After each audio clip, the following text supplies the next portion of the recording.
Hi, welcome to Tipsy Talk. I'm your host, Connor. Across from me is Steven.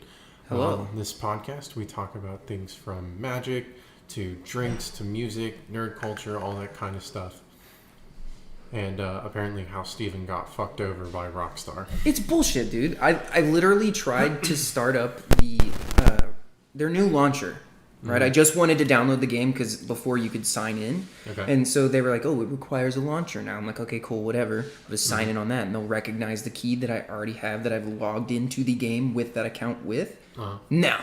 No. The account that I got banned on has the key associated with it. I don't want to talk about that and how I got banned. But then I find out from you that Epic gave away GTA 5 May 15th. And I could have just gotten it for free and logged in with my account that way. When was the deadline for that? Do you remember? I don't know the deadline. Oh, man. But I've been in like a deadlock with their support team. It took 9 days for them to respond, and this has been a month now. So in that time, I could have just gotten the fucking game for free. Yeah, man, that really sucks. I know that they got really big because I kind of got back into it. I was playing it a lot when Xbox was giving it away, or not really giving it away, but they had it on their Game Pass, and then when they took it off finally to make room for Red Wait, Dead. they took it off the Game Pass? Yeah, they took it off the Game Pass. It was only on for like 3-4 months. I don't know. I mean, ever since I've had Game Pass, I thought it's been on there. I've had my Xbox for Probably about a year now? almost a year now. Because you got it last summer? Yeah. Because yeah. Alex was still living here whenever you got it. Yeah, but remember because our coworker Ashley was making a huge deal about it, and so because he was like, "Oh, we all need to play together. We all need to play together." And then I finally get it, and the only thing that he wanted to play was fucking Mortal Kombat. Mortal Kombat or Sea of Thieves, man. That was like the only thing that he ever wanted to play. Look, I liked Mortal Kombat, but playing online is not fun. Like, come over to my house, let's get absolutely blasted and beat the shit out of each other in Mortal Kombat. I'm down. Yeah. It's a social experience. Yeah, I used to do that all the time. Playing online, where we're playing with like 15 different people, and I'm getting my shit pushed in the entire time, is not fun to me. What's it? Aaron Black. He's definitely one of the more broken characters for sure. And I remember you and Ashley kept getting really pissed off because I kept doing the stupid kick. Dude, he was even more launch across the broken screen. in Mortal Kombat 10. In Mortal Kombat X, he was 10 times more broken. And the fact that he was just as broken in this game, a little bit less, obviously, was so ridiculous. Well, Ashton figured out a way to kind of get around that kick, which kind of sucked because I brought my Your playing abilities down greatly. just plummeted, dude. I'm definitely one of the button mashers when it comes to games like that. I'm not very I don't really put in the time and effort to really learn all the combos. Only like certain ones that I know I can get down really easily. But fighting games like that were never really my strong suit for sure. But I mean, not a lot of games are my strong suit really. I mean, I suck at Call of Duty and whatnot. That's true. That's very true. I played Warzone for what, 15 minutes? I paid the full, I was super stoked. I bought a new keyboard and mouse for my PC. I was super excited. I was like, heck yeah, I'm going to get fully committed into the PC gaming. And then I paid the full price for, the new Call of Duty. And then... Wait, you have regular online? Yeah, man, I've got the full game. Why don't we play regular online together? Why were we just playing Warzone that one day? I don't know. Oh, because you probably only have Warzone on your Xbox because it was free. Yeah. That because when we played together, it was just I only had Warzone, but I have the full game on my PC. Oh, we need to play. Yeah. Yeah, we'll just get in a hardcore lobby. Hardcore's so much easier because you can one-shot people. Okay. Yeah. Because that'll really help my... You'll be surprised how many more kills you get in hardcore than you do in core. Like I get my ass kicked in core because it takes so long to kill people, but in hardcore I'll drop 20 bombs and search and destroy like it's nothing. Okay. Well, we definitely got off topic about the intro in our first episode, though. Well, who cares? I mean the whole point of the podcast is just to kind of talk about things. So we're drinking Michelob Ultra because it's Tipsy Talk. We're supposed to be drinking and talking about random stuff. Yes. Later on, as we get further into our episodes, we'll branch out and whatnot. But this is like the first thing in our fridge. We decided, we went to that car meet and then we were out. And we were finally driving home at like 2 a.m. Yeah. And I just looked over at you and I was like, man, we should do a podcast. And we started talking about that idea. We stayed up to like 3 just talking about it, and then On the back patio, yeah. that was like a month ago. Yeah, because it was early May, late April we started Yeah. talking about it. And so then we kept pushing it off and kept pushing it off, and finally you texted me today. You were just like, "Hey man, we're gonna do our first podcast today." Well, like, "Heck I yeah." learned recently that you don't like approaching me when I'm at my desk playing a game. Okay. And I'm sure it stems from the bullshit you hear come out of my mouth when I'm playing Call of Duty and I'm just raging my dick off. But don't ever feel obviously if I'm playing Call of Duty, wait until like I'm in between games and then like don't interrupt me, obviously. It's a serious game. Take it serious. I'm gonna be pro one day, bro. If you can't hear the sarcasm in my voice, there's an issue. But dude, if I'm just playing Minecraft, which is what I've been recently, or hell, I've been playing a lot of Clone Hero too. Yeah. I can pause those games or just like disconnect. Yeah. But yeah, man, you're definitely one of those. You're definitely one of those shit talkers. That is for sure. I mean, we'll just be hanging out in the living room here, and you just hear you just like raging. What the fuck are you doing? You Yeah, fucking it's- brainlet. Yeah. Yeah, it's pretty bad. I'm not one to really rage. I've only ever raged on like one game, and that was GTA. And it was only because that one kid was like shit talking me, so I was just gonna shit talk him back. And all I said was that he was fat, and then he got really quiet. That was it. I just said he was fat, and then he got really quiet, and then I was just like, "Hey man, don't feel bad." I was like trying to be nice, but still trying to be a dick at the same time. So I was like, you can just like get a treadmill, eat a salad. Like I was trying to sound inspirational, but still be like condescending as fuck. About Way it. to weight shame somebody, Connor. Yeah, me of all people. Yeah. I'm a terrible human being. Dude, I love how like I've taken my shit talking. So traditionally, anybody who's played Modern Warfare 2 or any other old Call of Duty, it's like, yeah, well, I fucked your mom. I've taken it to the woke culture, dude. I've gone with the LGBTQ community. I fucked their dads. No one ever has a response. It's always just like, yeah, well, you're an F word. Like, not fuck, obviously. But I'm not going to say it because that's not okay. We're trying to keep things somewhat PG here, but me while I toss this boob implant. That is the greatest thing that's ever been given to me. Yeah. Hands down, the breast implant. Yeah. You can thank my girlfriend for that one. It's pretty great. Yeah. So, I get home from work today. You're here. I'm here. I'm fully expecting just to walk in, go try on the clothes that were purchased for me, alone in the privacy of my closet. Yeah. And I'm forced to do an impromptu fashion show in front of you, Yeah. my fiance, and your girlfriend. Fuck a whole bunch of that shit. Yeah, see, mine was a lot better because all that was the only people that were here were my girlfriend and your fiance. So things were a lot easier for me. But I remember because I just gotten off work, and I do my usual. I call my girlfriend on my on my way home, and she goes, I have a surprise for you. And I was like, oh man, and I'm not big on surprises and stuff like that. And so I kept trying to get her to tell me what was going on. She wouldn't tell me. It's payback for the day that you got dinner and you wouldn't talk about what you were getting. Oh yeah, I remember that. Taco night. Taco night, yeah, man, taco night. And then I get here, and then there's like two bundles of clothes just sitting on the table, and so then they made me do the fashion. I was going to do the same thing. I was going to go upstairs and change, and then come downstairs, and they were both like, "Oh, there's a bathroom right there. Yeah, you can just use it." And I was like, "Oh, okay." I guess. So, sure, that's how we're going to do this. But in all fairness, man, my clothes are very comfortable. I'm still wearing the tank top and shorts that my girlfriend got me, so that was really nice. I like the clothes. I do. Don't get me wrong. Like, she was sending me pictures when she got them anyway. Oh, so you like, got pictures? Yeah, I already. See, okay. She knows how picky I am about my clothes and how I won't wear certain stuff. Obviously, like here, like in my older age, like when I was like 18 or 19. It's your older age. I'm 24 now. I'm talking like this is 5 years ago. That's a long time. All right, fair enough. That's a lot. I mean, when I was 18 or 19, I literally wore like an exclusive color palette. It was skinny jeans, Vans, and black graphic tees. I mean, I literally looked like I walked off stage with My Chemical Romance. Hands down, emo to my core, terrible. It was awful. And then I think it was like last year I started like branching out. I started getting like pinks and teals. Like my favorite jacket to wear when it's cold outside is my windbreaker that's teal, light gray, and pink. Yeah. I fucking love that thing. It's so cool. I know what you're talking about. Yeah. I mean, hell, I just got that sweater or like that sweatshirt a couple days ago, or about a week ago, in the middle of May. Or at the end of May when it's about to be 100 degrees outside. I bought a sweatshirt for $60. It's pink.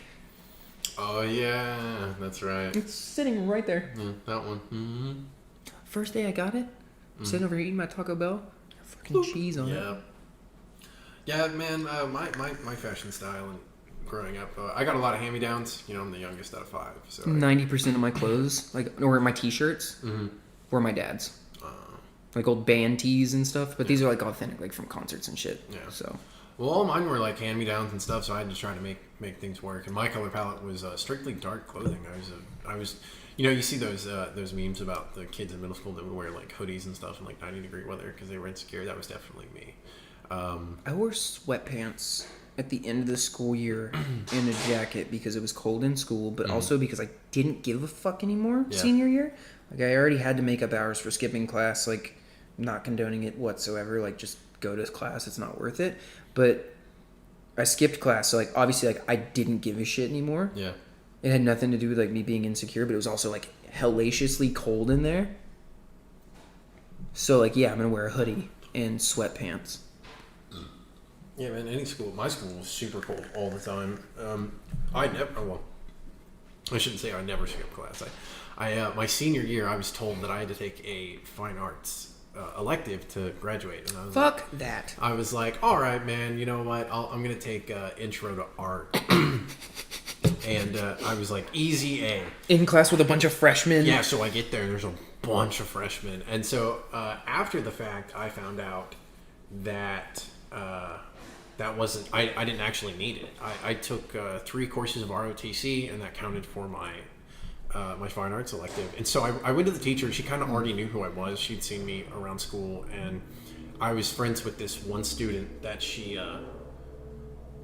really, really liked. And so I went to her and I was just like, hey, I don't actually need this class, so I'm gonna like not show up. And she goes, that's fine, I'll just give you an A and just count you as being here every day. And I was like, okay, cool. And then I just never went to her class, and that was during the lunch period. It was the longest period of the day. So I just like every day I just didn't go to class. I was just kind of walking around campus, kind of doing whatever.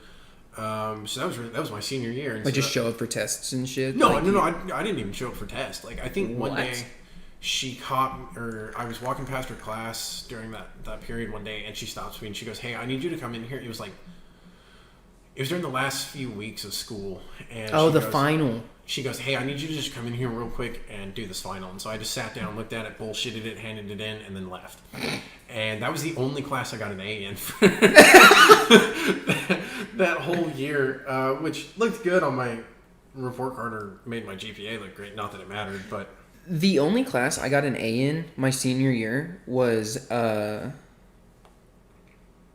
It definitely wasn't like my core classes because I just didn't give a shit. I didn't think I'd need any of that going into my adult life, which to be fair, I still think that's true. But it was yearbook. That's the only class I got an A in because I actually cared about it. That and graphic design. I got an A in graphic design too. Oh, I believe that, yeah. That was fun. I never took classes. I never took an art class. I never did like band or like drama or whatever. Ironically though, I would always go during that class period to the drama room because there was a group of my friends that would hang out there.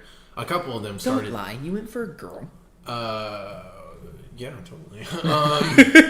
So a bunch of my friends started realizing what I was doing, and so some of them started to do that too. Because what I told the teacher was, I went to one of my old government teachers, and I was like, hey man, what are you doing during your lunch period? He goes, that's my planning period. I said, okay, cool. Is it cool if I say that I'm like being one of your like student interns and hang out there and just kind of help you out with stuff like that? He's like, yeah, that's fine. And originally it started out with like me kind of cleaning up the classroom, and then it turned into, hey man, I'm going to have you grade these tests because I'm not going to do it. And I was like, okay, cool. And he'd give me the answer key and I would just grade these kids, like tests or whatever. And I just remember going through some of these tests and I was like, man, some of these kids are fucking retarded.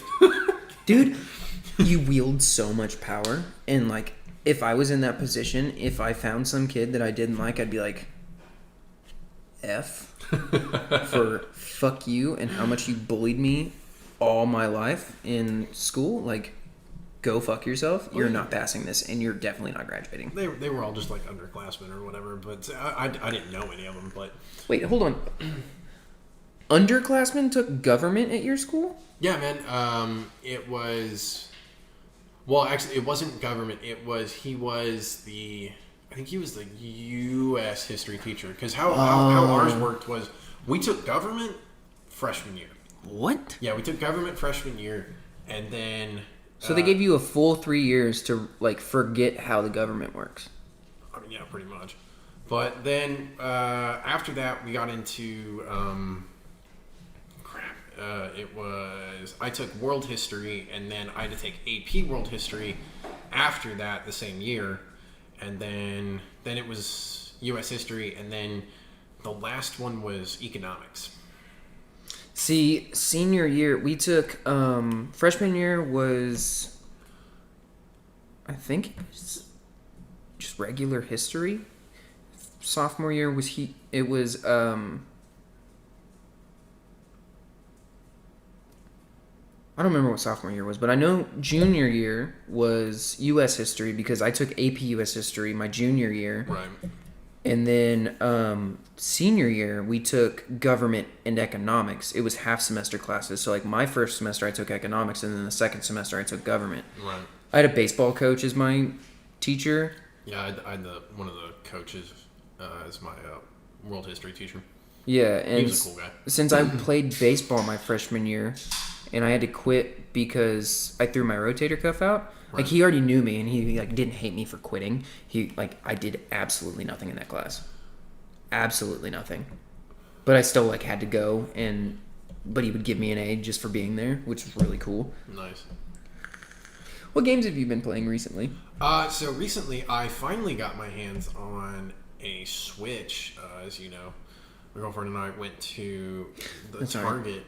Fuck you for that, by the way. I want one so bad. Oh man, dude, I went everywhere trying to find a Switch. I mean, it was nuts. I mean, you go to Best Buy, they say they have them in stock, or like online they'll say they have them in stock, and by the time you get there, they're just like all gone. I mean, even the lights were just gone. And dude, I feel like it's the perfect quarantine console. It absolutely is. I mean, even the lights are absolutely perfect. And so eventually, my girlfriend and I, we found we went to Target, and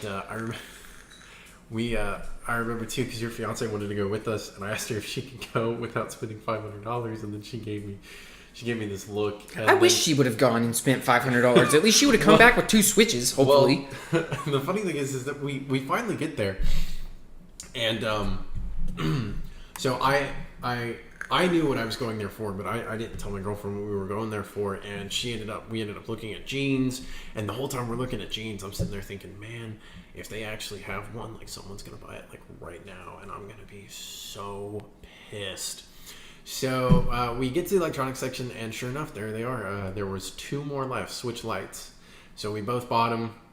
The whole total came out to be, with the jeans, that I also bought some jeans, that came out was like $600 some. So then I had to come back here and look at your fiance in the face and be like, we spent like $600. And she still has not let me live that down. No, so. she never will. She doesn't forget anything. She forgets nothing. I mean, okay, so right as quarantine started for the whole coronavirus stuff, we had... You weren't there that night, but we had a couple buddies over. One of my buddies that lives up in Oklahoma, came down because he was finishing school and he was just grabbing some stuff to take back up there, but he was here for the night. Mm-hmm. So he came over and we were drinking. And, dude, we went hard that night because obviously, like, my schedule for work got messed up. I'm going at 11, as you know. Right. And I ended up I was tired from working all day, coupled with drinking. I ended up like falling asleep in my computer chair, and it's very soft, like very easily. Like, I'm constantly adjusting myself when I'm just sitting, if I'm not sitting cross-legged. Right. And I fall asleep and like slump out of my computer chair and end up on the ground in the fetal position. And of course a picture was taken. Of course. And she is yet to let me live that down. Man, there's so many pictures, just drunk pictures of me just floating around right now. Or not right now, but I mean, they're out there. I'm sure you can find them. Have I showed you the video of Alan like dumping a bottle of Tabasco sauce into his mouth? No. Okay, when we break to go get more drinks, I'll have to show you that. Okay. But recently, so we bought the Switches, and I obviously got Breath of the Wild. You know, I never played it, and I really wanted to try it. That was the whole reason I wanted to get a Switch, was finally, you know, like, because at the time when coronavirus hit, my hours had been cut in half, so I had a lot of downtime, and I was like, you know, I should really, you know, branch out and see other things, or play other games. And so I got that, and my girlfriend, she was looking at the Switch, and she was trying to figure out, because the only games they had left were Breath of the Wild and Super Smash Bros. Which is surprising, because literally the day before, when I had all my friends over, we went to Walmart trying to find Super Smash Bros. So we could play it that night, and it was sold out completely. Well, now there's a copy lying around, so... True, next time they come over. Yeah, so... Because she's never going to play it. No, and that's kind of where the story was going, was we get the Switches, and I get Breath of the Wild, and she was like, well, I don't know what to get. And I was like, well, just get Breath of the Wild. And she was like, no. And so she got Smash Bros. And so then we get home, you know, we get here, we showed you guys our Switches or whatever. And so then, I was like, fuck y'all, I want one so bad, and just came and got on my computer. So then... and started screaming at people in Call of Duty to take my anger out. Yeah, I remember. So I immediately got engrossed with my game, and I was trying just as hard as I could to get off the platform, or the Great Plateau or whatever, before I had left to go home. And she's sitting there, she's kind of playing a little bit of Smash Bros, and then she goes, wasn't Animal Crossing made by Nintendo? And I said, yeah, it definitely, because she's like, because I played it on my Wii, and I was like, yeah, I mean, and they just re-released it on the Switch, and she goes, really? And I said, yeah. So then she bought it off of Nintendo Market, and then never touched Smash Bros after that. So, but she really enjoys it. I really enjoy mine. Unfortunately, now that my work schedule is back to full days, I don't get as much time to play it. When did you go back to full days? Man, I went back to full days like 3 weeks ago, three maybe a month ago. Nice. Yeah, they put us back on full days. I've been trying to figure out when I'm going to go back to 40 hours, and up until today, up until last week, I really had no hope. Like, dude, I had asked my parents for help. Like, it sucked. Like, this whole coronavirus bullshit just needs to kind of like go away. I wish it never would have happened. Obviously, like, terrible virus, but like sitting at home constantly, when you know me, I like to go out and play pool. Like, my whole weekly routine has been completely thrown off. But then on top of that, like, I'm making significantly less money. Right. So I was really banking on, with the reduction of hours, getting partial unemployment. Well, I sat there on that. I'm waiting for a month before they finally made a decision, and then Saturday I got a $1,600 check. I should have gone to fucking Target and got a Switch. Well, I mean, if you can find one now, I mean, they're good luck. And then just recently I found out today that apparently, I don't know how true it is. I saw an article about it, but there's words out there that a lot of people's Nintendo accounts got hacked. Rip. So, but I mean, I don't have anything attached to mine. I just made my account just to play the game. And do you have to make an account to play the games? I mean, it asks you to kind of like with the Wii, you know, it asks you to kind of make an account, like, or with Xbox, right? When you make your Xbox account, you don't have to have an Xbox Live account. You just have to have They want you to have like a name attached to whoever's playing, and so it's like the main user of the console, exactly. Right? Like who's using this, and so so I don't really know the details on that, but I can definitely look into that for the because like back in the day, in like with the PS2 and the the OG Xbox, I'm gonna refer to it as Xbox One, but like the OG Xbox, big brick of a console, you didn't have to make an account. Literally anybody could get on and you could play. But I guess in the day of like digital downloads and really just like having online access to that kind of stuff, it makes sense. Also, like with family sharing and being able to set up like parental controls and stuff. Well, see, that's a huge thing nowadays, especially because you see now, and this is part of the reason why places like GameStop was going out of business for their crappy fucking business whole thing. Yeah, I buy a game, beat it in one day, come back and try to return it, and they're like, "Oh, we'll give you $30." Like, fuck you. Right, or you just like go in to trade games in or whatever, and they're just kind of like, we'll give you like $10 cash, but if you get in-store credit, we'll give you like 20. We'll give you 50 cents on the dollar. Right, so it's just kind of like, okay, so but one of the bigger reasons now is everyone's doing. So many game people or game companies are pushing for cloud. They want you to buy their stuff off their market. Like, I mean, heck, Xbox came out with their consoles that don't have a disc drive. Yeah, I mean? That's true. Is that released yet? Yeah, man, that released, because when I was looking at Xboxes, that was an option. I could have gotten one without a disc drive, but I didn't. I wanted a disc drive. Hold on. Just so you guys know, Steven Googled Google. Fuck off, dude. Microsoft has announced its new model of Xbox One console, digital-only version that will not be able to play discs, which makes sense. Yeah, it was back in April 2019. So that was definitely an option when I was looking at one, but it, on the flip side, they give you enough storage, and I mean, even if you delete a game from your storage, it's not gone. So I mean, it is what it is. But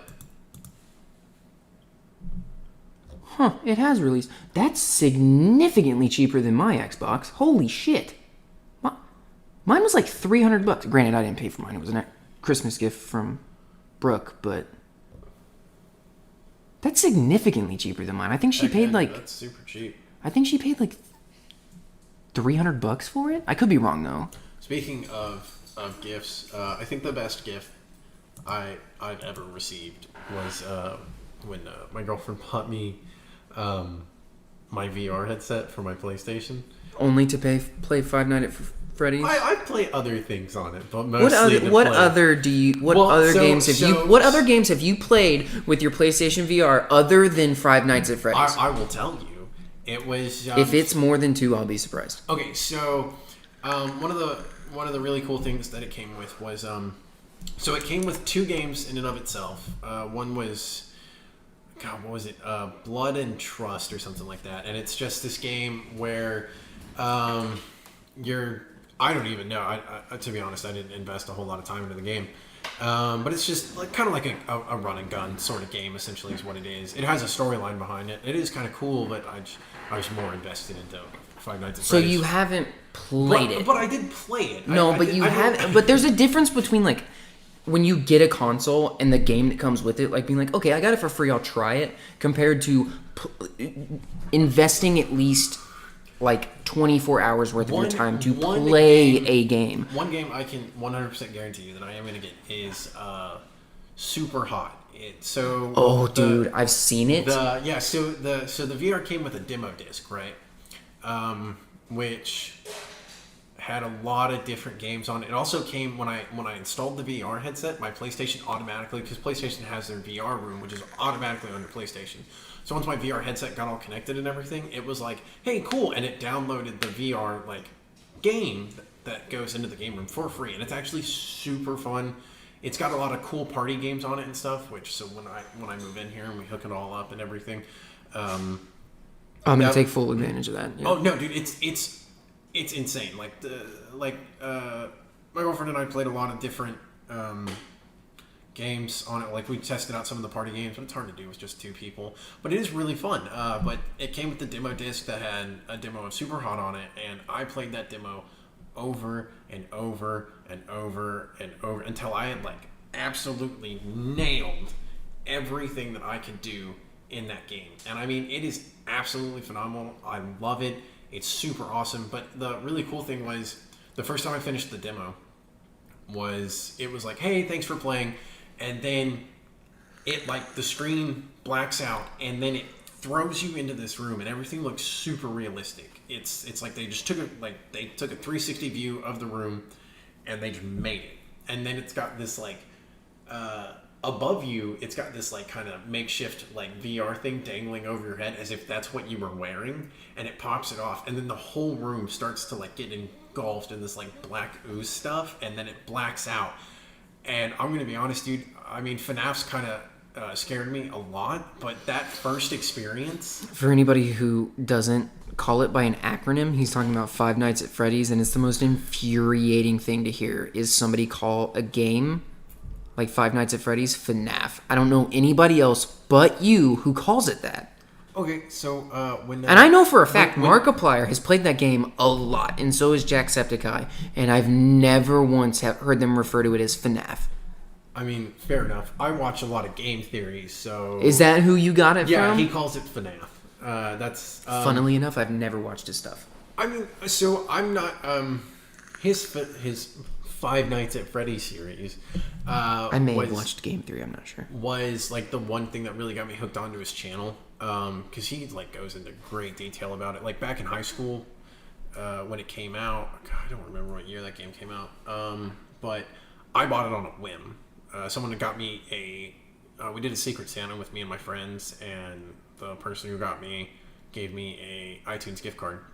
Or that may have been for my birthday. They did that. I don't remember. But, and I immediately, took the picture of the barcode, got it uploaded. I got the money uploaded to my account. And then immediately I was looking through the games, and at the top of the charts, because the game had just come out recently, was Five Nights at Freddy's 1. And I was like, I'm going to do it. I'm going to buy it. And I did. And I just instantly got hooked on it. I absolutely loved it. The jump scares were great, especially if you used like headphones and stuff. But as you know, I have a very, I wouldn't say severe fear, but I have the thing that scares me is inanimate objects that move when they are not supposed to move. And that fear started when I saw literally 2 seconds of the Chucky movie. My oldest brother was kind of flipping through. Yeah, so how it happened, I was that movie is so funny. Right, but, it's so dumb. It's such a stupid premise that you are... It's such a stupid premise that a doll will be possessed by a killer. Okay, and then go around murdering everybody. Okay, I get what you're saying. And literally, the premise of the movie is tits and blood. That's it. I understand that. Now as an adult, I see that and I think, wow, that is stupid. But you have to understand, when I saw that, I was maybe 7 or 8, and I was kind of poking my head into the living room, and my oldest brother was flipping through the channels, and he stopped on Chucky, and he wasn't actually watching it. He just kind of stopped on it for that moment, and it was I've only seen. God, Child's Play, I think it was the only one that I've ever seen. It was the one with the lady in the wheelchair, and the Chucky doll showed up as a gift for that one kid, and whatever. That was the only one I've ever actually seen. But as a kid, he stopped on it, and it was this one scene, and it was this lady, and she made a fire in the fireplace, and she was holding him like this, and she was screaming. She was either talk to me or I'm going to throw you in the fire. And I was like, wow, that's really weird. And then he just started spazzing out. And then he changed the channels, right? So that was my only experience with the movie. So I never got to see the funny stuff or the goofy, the cheesy horror movie crap. And so that traumatized me as a child. So you probably don't like The Conjuring that much then. So ironically enough, Shelby, my girlfriend for the viewers, I'm just going to call her Shelby. So much our listeners. I gave up on saying my fiance a while ago. So, Shelby and I, actually, we had been dating for a few weeks, and we decided that we got this huge scary movie kick, and so we watched The Conjuring. Have y'all ever really left it though? Because y'all watch a lot of scary shit. As far as I'm aware, we do watch a lot of scary stuff, and that's kind of where it started. Was God, I think I was having a nasty hangover. It was the first night that. Her and I had gone to a party and stuff together, and we went to one of her friends' places, and I got hammered drunk, and so the next day I'm just dying, and so we started watching, and we put The Conjuring on. And it wasn't the first time I don't think it was the first time I'd seen the movie, but it had been a good while since I'd seen it. Is it The Conjuring that has the doll, or is that Annabelle? No, that's Annabelle. Okay. So we watched The Conjuring, and we were like, oh, okay, then we brushed it off. It was whatever. At this point, I was like... That movie scared the absolute piss out of me. I'm a bitch when it comes to scary movies, though. I do not like scary movies. I don't like haunted houses. So I've recently started to like conquer my fears as far as scary movies go. As an adult now, I kind of look back at it and I just kind of laugh it off. I mean, there are some things. Fuck that. Fuck scary movies. Fuck haunted houses. Why would I want to be terrified? I don't know. For me, it's kind of like an adrenaline kick. Like I kind of like it, but dude, if I want an adrenaline kick, I'm gonna go 100 miles an hour down a drag strip. I mean that's one way people do it. I'm more mellow. Like I don't really go after those kind. You know me. I would rather go skydiving than go to a fucking haunted house that had a clown in it. I mean, you know me. Like my forms of excitement are more like mountain biking and stuff. So mine are more mellow. So I try to find my kicks elsewhere. But also fuck mountain biking. For me, it's way too much work. It is a lot of work to get it all set up and whatnot. But, no, just the act of it is too much work for me. I am so lazy. The climbing up the, like after you make it to the bottom of the hill, I've never gone to a downhill park, so I've always had to climb myself back up the hill. But we watched The Conjuring, and we decided that, or we, you know, like I said, we got on that huge scary, you know, stuff kick, and eventually that led into, because she knows of my fear. It is a fear. I do have a fear of dolls. I'm not, you know, it's a thing. You know what? There's nothing wrong with that. And so, so she was like, "We're gonna watch all the Annabelle movies." One day, she just decided that, and so she bought them on off of like Apple Watch or whatever, and so we just sat down and we watched them all. And the first two, man, I mean, God Lord. And that stuff like freaked me out. And then we made it to the third movie, and by then you could kind of tell that they were kind of like, yeah, they were losing momentum. And I mean, like the Conjuring series as a whole, I felt like we're kind of on a downhill. And they just literally, they took the things that made the movie so good and so scary, because there wasn't a whole lot of like scary movie like cliches or tropes, and they were just like, screw that. They threw all that out, and they were just like cliche after cliche after cliche, and I was just like, this is not scary to me anymore. And it's just like, man. And I mean, it was kind of like that with The Boy, right? I don't know if you'd ever seen those movies. That was another one of those like scary doll movies, and the concept behind it I thought was absolutely amazing. For those of you who haven't seen it, you know what? I'm sorry, the movie's been out for a really long time. Just go watch it, but I'm going to go ahead and spoil this for you. For those of you who haven't seen it, The Boy it starts out like kind of like a scary movie kind of thing, right? Like the scary movie doll sort of trope, and it was really good, and I thought it was doing a pretty good job. But for me, the thing that I thought like cemented it as a really good movie was the fact that it didn't have anything to do with possession or demons or anything like that. It was just a dude, and he was just hiding in the walls of the house the entire time.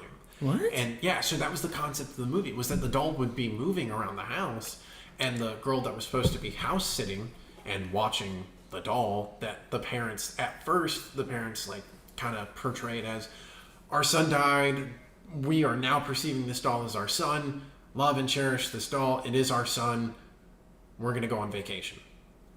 So that's why would you not take your kid with you on vacation though? I don't know.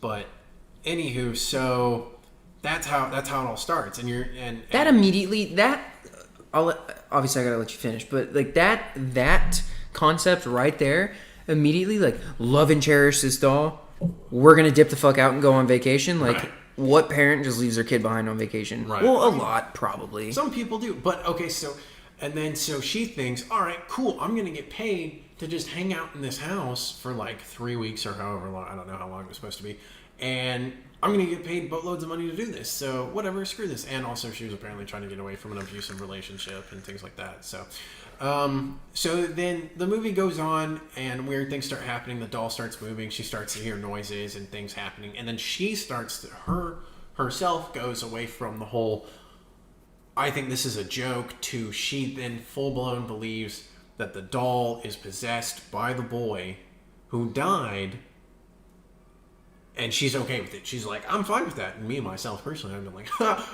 bye. But, into the fire. Yeah, like, but, you know, whatever. So then as the movie progresses, the doll breaks, and then Brahms is what they were calling the doll.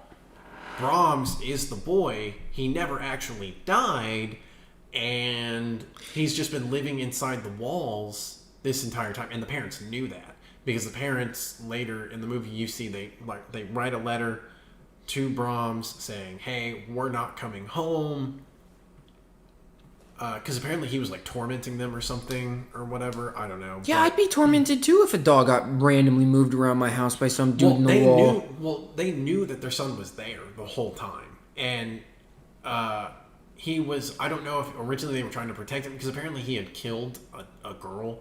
Like as a kid, he had killed a little girl, and so they made it look like he had died, and so they were protecting him. But I think as he got older, he was beginning to torment them or something like that. I don't know. Terrible people. But they wrote him this letter saying like, "Hey, we're not coming home, and you can have the girl," because he became infatuated with her, and so. Like the girl that was house sitting. Yeah, the girl that was house sitting. Like he made like a life-size doll of her out of like sheets and pillows and stuff, and he stole one of her dresses and he put it on that thing, and I don't even want to know what he was doing with it, but yeah, probably.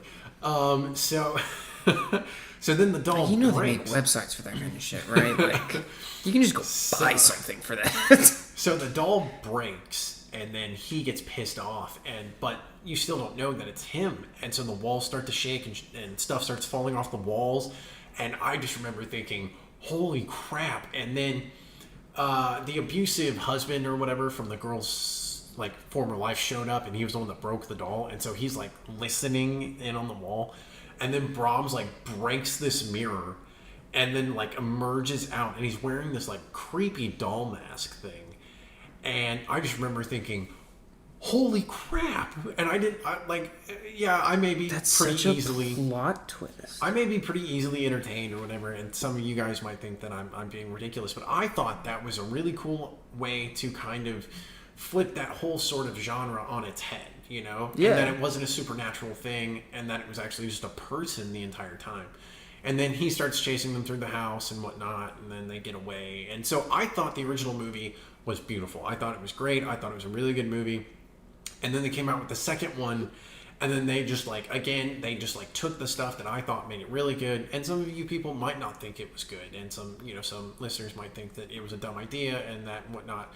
But to me, it seemed like with the second movie, they were just like, we're not going to do that. And they actually, when they brought the doll back, they actually made it possessed. Like there was actually something. How can you throw the original premise of a movie, like the first movie, and just throw it right out the fucking window? I don't know, but and just like go with now it's possessed. Oh, don't know how that happened. Like that makes no sense. Like good movies like that happen all the time. Like what was it? 30 Days of Night. That like vampire movie it was like those people up in Alaska. I never seen it. So apparently in Alaska, there's like a point in time where they don't get any sunlight for like 30 days or something. I don't know if that's it's in their winter because they're so because Earth's axis or whatever, they're so far up there. And it's only like that certain region of Alaska. I'm fairly certain. I could be wrong, but it's Canada too because it like parallel to that and whatnot. Yeah. But once a year in the winter, there's just like no day whatsoever. I feel like that would be miserable. Yeah, that sounds miserable. I feel like that would just be absolutely terrible. It's like no sunlight. Imagine how pale those people are. Yeah. I'm pale, but Brooke's pale. Can you just imagine? Yeah, and if you're that high up there, even in the summer months, it's still gonna be kind of cold. But bro, the sun probably hits them and they look like a mirror. So the premise of that movie was when that time of the year happens for them, these vampires decided to show up. Well, there's no sunlight, so they're just kind of like, all right, cool, free reign. And so they're tormenting these people in the town, and that was a really good movie. But then when they came out with the second movie, it was like you could tell right off even with the trailers, because we rented it, the trailers were just like B-film movie crap. It was like Piranha 4 or something like that was one of the trailers. And hey, fuck you, man. The Piranha series is phenomenal. I've never seen it, so I wouldn't know. It's so stupid. It's such a dumb premise for a movie. It basically took Jaws and threw it in a lake. And the piranha later on, the piranha stopped being like modern day piranha, which everyone knows. If you go set foot in the Amazon River and there's piranha, they're not going to touch you. But if you've got like one little speck of blood seeping from your leg, they're probably going to eat your leg off because they're like apex predators in the water. Right. But later on in the series, It goes from being modern day piranha that are like bloodthirsty piranha to being like these like old like dinosaur era piranha that have escaped from an underground chasm underneath the lake because a rock shifted, and now they're like wreaking havoc on the lake, and they're like as big as like a modern day like catfish, like the biggest catfish you've ever seen, like as big as that. Like it's so stupid. Like I watched in the last one I watched, a piranha jumped out of the water and in one fell swoop bit a dude's head off.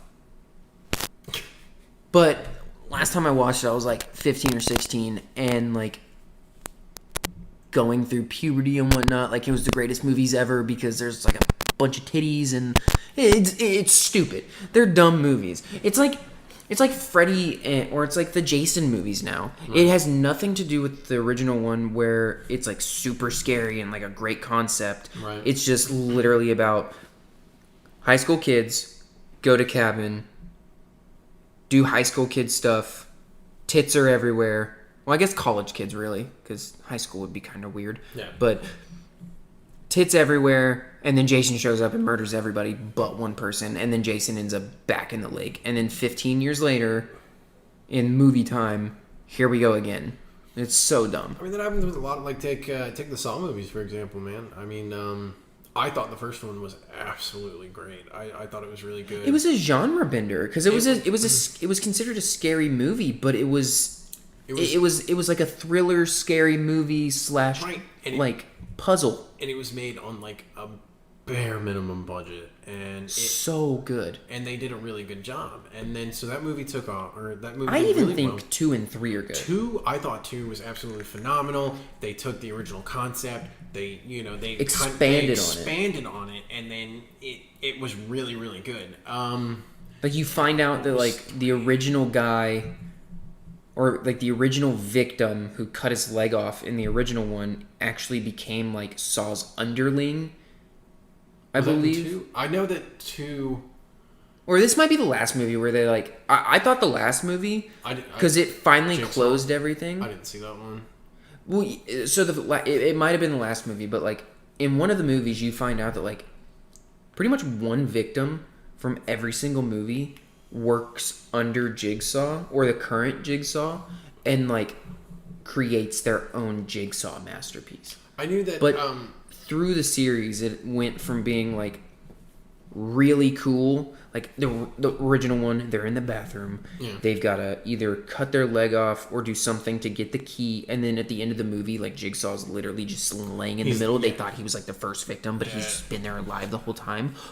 Fuck, dude, that blew my mind when I first saw it. I didn't watch Saw. I didn't watch the first one until they released it on Netflix, and I had made it my entire life up to that point, not knowing what the big what the big thing about it was. I had no idea, and I remember. And the one thing that really pushed me to watch it was I watched one of Aziz Ansari's stand-ups, and he made a joke about it, and he was like, I looked it up on Wikipedia because I didn't want to watch the whole movie, and I made it to the last paragraph, and then I stopped. And then I watched the end, and I was like, whoa, mind-blowing. And I was like, it can't really be that mind-blowing. And so I sat down and I watched it, and I was like, wow, that was actually pretty freaking mind-blowing. Yeah. He just like casually gets up, and he's like, hey, how's it going, to that other guy that was like still changing. Apparently that guy was one of the producers, or one of the people that was like originally making the movie. And then I was just like, wow, that was actually like really, really good. And so I got on that huge Saw bend. I made it to 5, where he was dying. Like he was in the hospital bed or something like that. And it wasn't actually him doing all of it. It was like his daughter. It was that girl, or what is like one of his victims. And it's so funny because you look at like what her trial was because she had that like bear trap thing like latched onto her face, and it was going to rip her jaw open, and all she had to do was like, I think the person was either already dead or she had to kill them, and then dig through their organs to get the key out. And I was like, in comparison to the original victims where they were like chained and they had to cut their own legs off, I was like, that's pretty minuscule, you know. So this is gonna sound awful, but if I'm in her shoes, I've got a bear trap on my head, and it's gonna like snap the entire top portion of my jaw off. Like, I gotta kill some random dude I don't know and dig through his organs to find a key. Sorry, bro, you're dying. I've got that survivor mentality, like. Fuck you. It's all about me. Yeah. Like, I'm gonna do what's best for me, and I've always been that way. Yeah. No. But I get it. They were trying to make a movie, and it was still really good. And then I think she was the one that ended up being his protege. Yeah. It was her, and then she kind of carried through the rest of the movies. But then the thing was like with each new additional movie, it was like they would go back in time and kind of rewrite what was actually happening and who was actually involved and whatnot. Because I think the last one I saw was this one guy. He was going through them all. He was going through like all of Jigsaw's little things, and then he makes it to the end. And at the end, there's this like glass coffin kind of thing, but inside of it is a bunch of broken glass. And so it's this one guy, this one detective who's kind of been following him the whole time. He shows up and he's like, hey man, you got to get in that coffin. And he's like, no, I'm not doing that. And then they kind of fight. And then the main character shoves that detective guy into the coffin. It closes. And then the walls start caving in. And the coffin slowly drops down into the ground. And you realize that that detective was a part of Jigsaw's whole thing. And it was another one of those where they go back in time, and he was always there the whole time. And I was like, man, just let it go. How are you on your drink? I'm still good. I'm still golden. Okay. I need to go to the bathroom, so let's take a quick break, and then we'll come back to this. All right. Okay. So to expand on what we were talking about before, the whole like movies, like scary movie stuff, and like how they'll make a couple and then they'll just like ruin it with like sequels and shit. Yeah, dude, you've got to think Rambo, Terminator, Indiana Jones, in my eyes, Star Wars. Don't even get me started on the last movie and about how the first half of it was just like them trying to fix the fuck ups of episode 8. They see a cash cow. Oh, yeah. They see the movie does really well and it becomes a cult classic. Yeah. And you can make money off of that with merch, with comic books, and you can expand on that universe in the comic books and make it really interesting. And then later on down the line, you can make the second one like 10, 15 years down the road. Right. But you've got like Terminator, who came out with like 3 movies within the first 3 years of the first one coming out, I think. I could be wrong, but like very short succession. Then they take a break. And then they come back in the early 2000s and they come out with Terminator, I think it was called Armageddon. I could be wrong on that too. They come out with that one and it's like so bad. I can't remember, because I know they did 1 and 2, and 1 and 2 were really good, but I think they went on a little bit of a longer hiatus after 2. They definitely went on a longer hiatus than Rambo. Yeah. That's for damn sure. And then the Predator movies. So the first Predator movie, I watched that for the first time. It's so bad. About a year and a half ago. The first Predator movie, I thought it was really good. But it was, for what it was at the time, it was a really good, it was just one of those just like classic action movies. Honestly, man, I could sit down and I'd watch it and have a good time. It's just one of those movies where you're not going to get anything out of that movie, man. You are just going to go watch like people kill each other, or just watch the Predator kill people. And it was just back in the glory days of just, you know, like the big swole action heroes and stuff, you know, like Arnold's heyday, you know. To be fair, one of the movies that I actually like of like the whole like Alien series and the whole Predator series, Alien vs. Predator, I don't care what anybody says, that was such a good movie. That was the one where they were in the pyramids, right? Those people went to the pyramids and like activated something or another. And No. They were up in the they were in some Arctic place. And then like they went through like an ice tube and there was like an underground pyramid. So yeah, like they're at a pyramid, like an underground pyramid, and then like a lot of people get the face suckers on their face and they get their chests rip open and whatnot, and then like the Predator shows up and is like killing the alien, and then like at the very end, the Predator like kind of this is the dumbest part of the movie. Don't get me wrong, falls in love with like the main female character of the movie. Right. But I thought Alien versus Predator, because they went so long between doing an Alien movie and between doing a Predator movie, that it was tastefully done with like a good bit of time in between the last ones. So Everything after that, Alien versus Predator Requiem, sucked so much. that was definitely one of those just like B movies. Yeah, that one was really dumb. But they had to make it. They did. They had to make it, because at the end of Alien versus Predator, the Predator's laying there in his spaceship, and the hybrid alien Predator pops out of his chest. I'm like, why?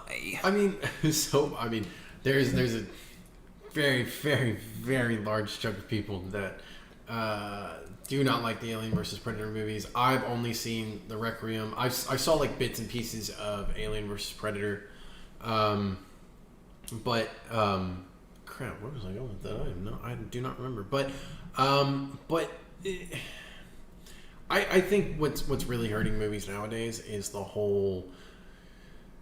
They really want to hit people in the nostalgia, They just want to wind it up real hard and then just hit you, because they think that's what's going to bring money in, and that's in a sense is true, because I remember when they announced The Force Awakens, and I was stoked. I thought episode 7 was decent. I thought it was really good. It was a decent movie, and it was pretty good. But it was the way that they were promoting it, and the way they promoted that movie was so awesome.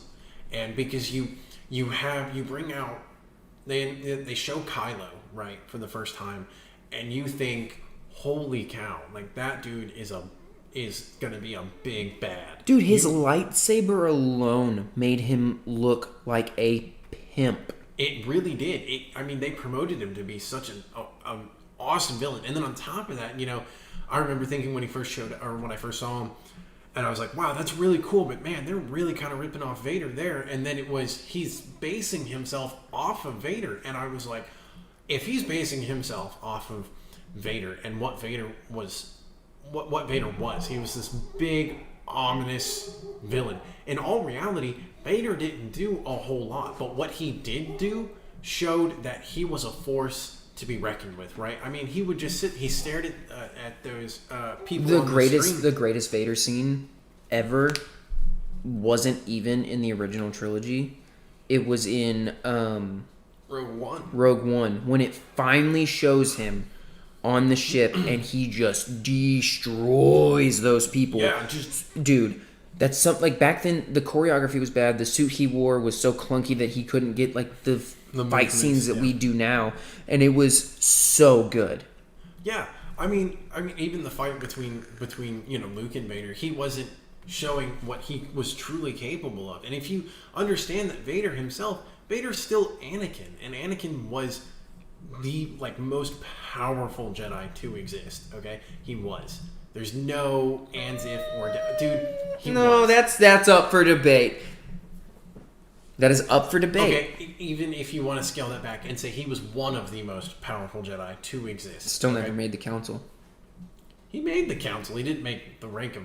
So this is where a lot of like the whole like debate comes in as far as the timeline goes, because in episode 3, right, they say we'll put you on the council, but we're not granting you the rank of master. But the only reason he was on the council was so he could sit there and spy for Palpatine. Exactly. That's why I don't view him as on the council. But the council wanted him so that he could do the opposite to Palpatine. But see, and then the question comes into debate, because he had a Padawan at one point, so then he had to have made the rank of master at some point, but then they had to take it away from him, which I remember talking to my brother about this, was if you watch... That's not necessarily true, because Obi-Wan Kenobi wasn't a master whenever he took Anakin on as his Padawan.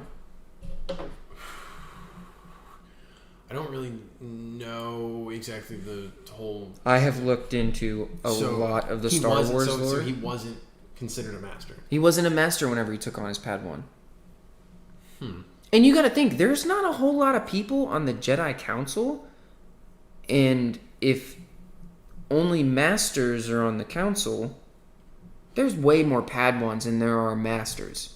So, well, I don't know. I don't think you have to be. I don't think that to be a master you have to be on the council. I don't think that's how it worked. Is that how? Because I thought you could be a master. Because Qui-Gon wasn't on the council, but he was a master. Was he? Yeah, Qui-Gon was definitely a Jedi master. Was he though? Because I don't think anybody ever said that he was a master.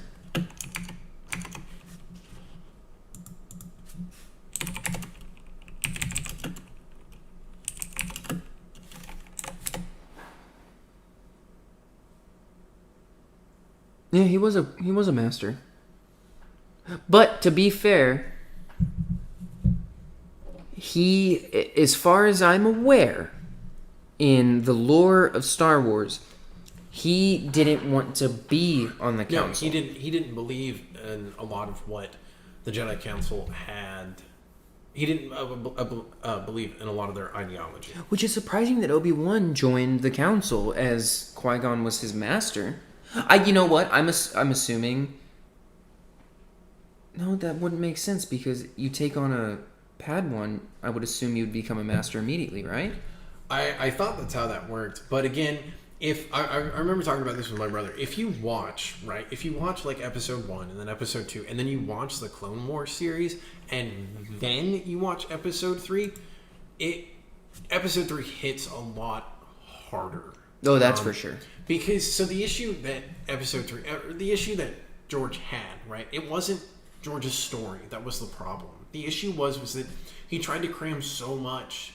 He had a lot of story, and yeah, he had a lot of movies to do it, but trying to cram all of the information that you're supposed to, get from the prequels, it's a lot, And I feel like 90% of the first movie could have been not been there, and it would have expanded on it so much better. We also talked about that as well, that most of the first movie isn't really necessary, but the only part that I think is necessary is Qui-Gon dying.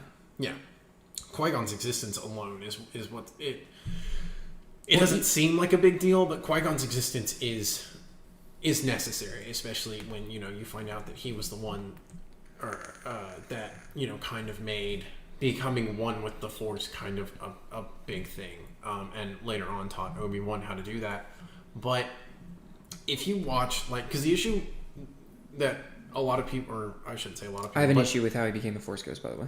My issue with episode 3 is you stop episode 2 and Anakin and Obi-Wan are still Padawan and Master at that point, and you jump into episode 3 and they're like, Anakin's a Jedi Knight at this point, and they're like best buds. They have like that kind of like friendly banter inside.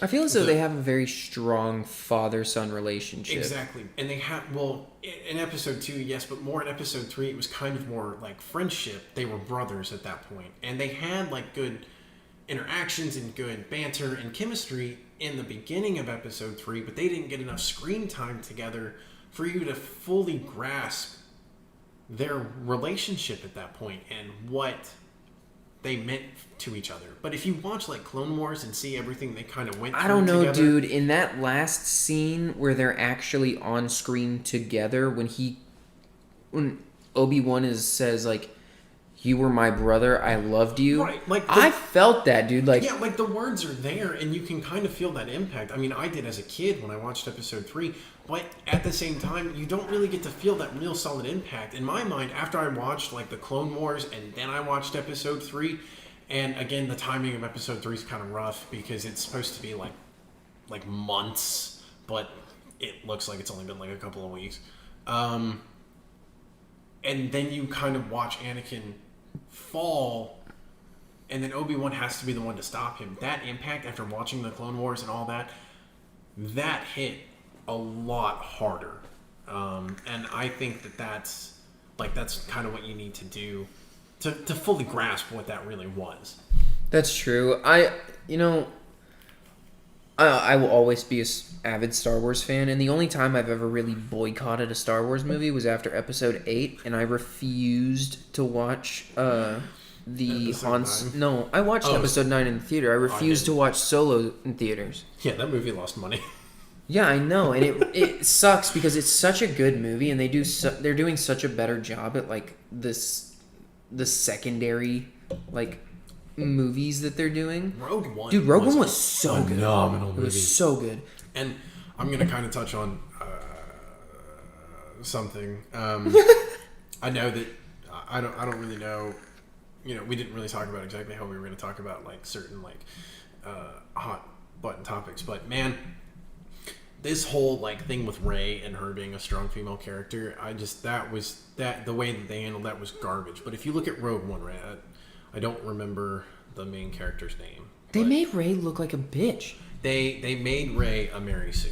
Yeah. They made her a Mary Sue, but this the character that they had in Rogue One, again, I don't remember her name. I've only seen the movie once. I watched it. Well, I've seen the movie twice, and I watched it pretty recently a couple months ago. Jin. No, that might be the character's dad's name. But she was an amazing female character. They did it right. She had her flaws, and any hero should say it should have their flaws, right? Like Luke had his flaws was Jin. and whatnot. Jin Erso. And they did that really, really, Yeah. really well. But that's all I'm going to say about that. I just thought Rogue One was a really good movie. I thought Solo was a pretty good movie. I thought it was really good, actually. A lot of the issues that people had with it, I personally didn't. Again, when I go to see a movie, man, I just got to turn my brain off and I just want to watch the movie. And my sole focus is the movie, not really like. I remember when we went and watched Avengers. Oh, dude, I saw that movie like 3 times in theaters. Yeah, I remember. Yeah, because you went the second time with me, and Brooke. Endgame. Did I go with you? I didn't go with you guys. Yeah, you did. Endgame. Did I? Yeah, you, me, and Shelby and Brooke, all 4 of us went, and then afterwards you went back home, and we got on Forza afterwards, and played with Ashton, and he had that fucking Volkswagen bus that was like super fast for some reason. I do not recall any of this. I didn't go with Alan and... It definitely wasn't me, because I saw No, we saw that movie together. Endgame the night it came out, because my brother was working at Alamo, and he told me as soon as it happened, as soon as tickets went on sale, and even still, dude, I got a crappy seat, but I went and I saw it. I saw it by myself, and then the second time I saw it, I was on a date. It wasn't with Shelby, because I wasn't dating Shelby when the movie came out. Yeah, you were. You and Shelby had already been dating, because y'all started dating the summer before that movie came out. I definitely didn't see it with her. Her and I hadn't started dating yet. Maybe y'all hadn't, but I know we went and saw that movie. I mean, Shelby and I's anniversary is the end of this month. And when did Endgame come out? It definitely wasn't in June.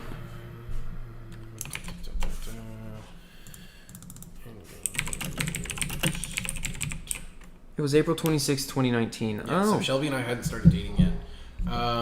I went and I saw it. Yeah, because I remember, because I was in between girlfriends at the time when I saw it by myself. Who did I see the movie with? It might have been with Alan and Ashley. I think that's what it was. And then I went and saw it again with this girl that I'd started dating. And we were up. I mean, dude, we'd been up super late. And I'd already seen the movie. And that is a long movie. And it's hands down one of the best movies ever made. But, man, let me tell you what. When, you've been up for almost 24 hours and you decide that you're going to go see this movie at midnight, that first whole half of the movie... Oh boy, let me tell you what. I fell asleep. I made it to when they made it to New Asgard. New Asgard. I just had a total brain fart. When they made it to New Asgard and they went to go see Thor, and that was the last thing I remember. And the next thing I know, I woke up at the big fight scene where everyone was coming out of the portals and everything, and I was like, "Oh, okay, I'm kind of up now." And then we finished the movie. That's the first time you saw it? No, that was the second time I saw it. Okay. I thought that was the first time you saw it, because if that was the first time you saw it, you talked me into go seeing that movie in theaters because you ranted and raved about how it was so good. It was. And I didn't want to go see it in theaters because I don't like going to movie theaters after I know. that whole shit that happened with the Batman premiere in Aurora, Colorado. Fuck that, dude. I don't want to be in a crowded movie theater. Especially in a movie because The Dark Knight had a lot of hype behind it too. I mean, nothing compared to it wasn't in-game hype, but it was still a very hyped movie, and so a lot of people went to go see it, and then that whole thing happened. I don't think Batman gets enough credit. No, dude, the Dark Knight trilogy. I just think Batman in a whole doesn't get enough credit. Agreed. But definitely look at our wall. I know. Batman. The Dark Knight trilogy to me was absolutely phenomenal, and I still think it's the best movie or the best superhero trilogy to ever come out. I think it tops the Avengers, dude. Honestly, I think it's better than the Avengers. The trilogy and the way that the story is told over time, I think it's better. Now, if we're talking about the Avengers, you have to go through and watch like 15 different movies just to know what's going on. Okay, so if you did it like I did it, right? I did it from the game. I remember when Iron Man came out. Yeah. I was hyped for that. I remember I was super hyped for that movie. And I've only ever seen the original Iron Man once.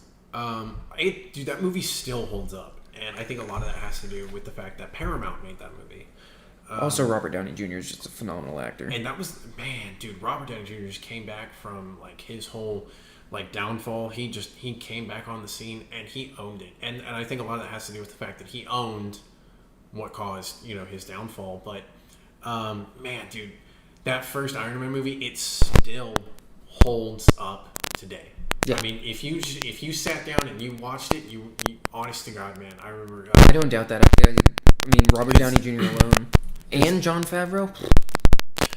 Shelby got Disney Plus, and I made her sit down, and we watched all of the Avengers movies in release date order, all except for Spider-Man: Homecoming, because that wasn't on Disney Plus. I don't know if it's made on Disney Plus yet, or I don't know. But I don't think it ever will because it's owned by Sony. Sony, yeah. But that we watched all of them, and we watched Endgame. Is he back in the MCU? I think so. I know that was going back and forth for a while, but I think they ended up working it out. But this is more like Spider-Man will return to the MCU after the studios reached a new deal to continue their partnership. Okay, see, that's good. So, but I made her sit down and we watched all of them. And Sony had to do that. Yeah, they really did. Because Spider-Man's their big moneymaker when it comes to just movies. I mean, they still make good movies. Like they made that movie with Quentin Tarantino, Once Upon a Time in Hollywood. I haven't seen it yet. That's a pretty good movie. It's not your stereotypical Quentin Tarantino movie where people are just dying left and right. It's a little bit more slower paced, but the story behind it was really good. It was still a very well paced movie. So I thought that was really good. But so we sat down, we watched all the MCU movies, and then we watched Endgame. And man, let me tell you what, that movie still had the same impact that it had on me in theaters. That whole scene when Cap gets Mjolnir, man, that scene gave me chills. That's the greatest scene in that movie. Just he catches it, and that scene gave me chills in the theaters. Dude. And I remember I made it to work, and I was hyping that movie to everybody at work. And I went to the back of the warehouse, and I was just thinking about that scene, and I was just, oh yes, like, dude. The best part about that scene is it was so heavy because let's be real, we all knew it was going to come eventually. Anybody who's like really into like the superhero genre and like comic books and shit, like we all knew it was going to come eventually because it's happened in the comics, whatnot. But because he picked it up just that much in that one movie. The best part of that scene wasn't even the fact that he got it, because let's be real. I mean, before the movie came out, I already speculated that Hulk was going to be Professor Hulk. And when I saw that was a thing, I was so hyped. I was like, I was fucking right. Yes. The best scene, or the best part about that scene, was when Thor's reaction, he's like, I knew it! Yeah. He was so hyped, and it made me feel the same about whenever I saw Professor Hulk. I thought that was just the coolest thing in the world. That Professor Hulk was back. This is just kind of like my opinion on this, and I was really glad that the Professor Hulk thing happened. But this is just my opinion, and I'm not bashing the movie by any means. I'm not down talking it. It's not really a criticism. It's just something that like I was kind of hoping for. Was so when Sony did Venom, right, and they showed the interactions that Venom and Eddie were having with each other. I thought that was really cool, and I always, in a lot of like the comic books and the cartoons and things like that growing up, they always made it an effort to separate Hulk from Banner, and even in the MCU, they started talking about that, like with Hulk not wanting to fight anymore, and how Banner addressed the Hulk and how Hulk addressed the Banner was that they were two separate entities essentially sharing the same body. They were never one thing. And so I kind of wanted that kind of internal conflict between the two at some point, just kind of having them kind of hash it out, like maybe have like either Hulk look in a mirror or Bruce look in a mirror and have their interactions with each other. That's the one gripe about the movie, is that we didn't get to see the transformation. Exactly. And again, I'm not bashing, it's not a criticism, it was just kind of something that I was hoping for. And it's for sure a criticism. It's a criticism of mine. Like that movie, I give it 9 out of 10. It would have been a 10 out of 10 if we got to see the transformation from Banner and Hulk to Professor Hulk.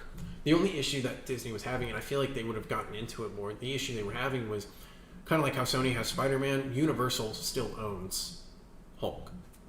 And so that's why they never had a Hulk movie, and that's why a lot of Hulk's kind of storyline and Banner storyline was through all of the different, mostly the Avengers movies, but through the different movies. Like Thor Ragnarok was Planet Hulk, essentially. They just, they threw it in there, and they did a really great job with it. But again, you never really got to see the real internal struggle between the two, just kind of on the outside. And I was kind of hoping to see it more on the inside. But again, they had a lot of material to get through, and honestly, not a whole lot of time to do it. Well, I feel as though we kind of saw the inner struggle in Infinity War. Right.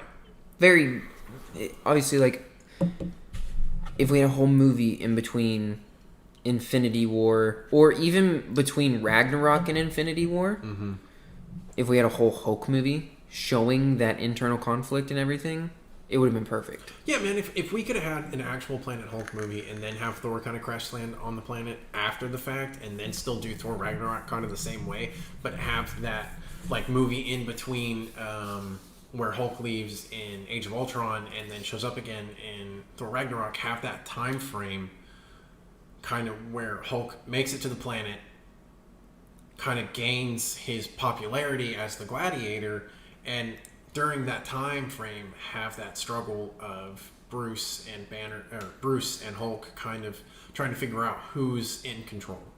And they talk about it, right? Like Bruce was like, sometime, like whenever, I'm the Hulk, it's like we both have a hand on the steering wheel, but this time it was like Hulk had the wheel and I was in the trunk. Right, and that's kind of all we kind of get. Such a good analogy for it too.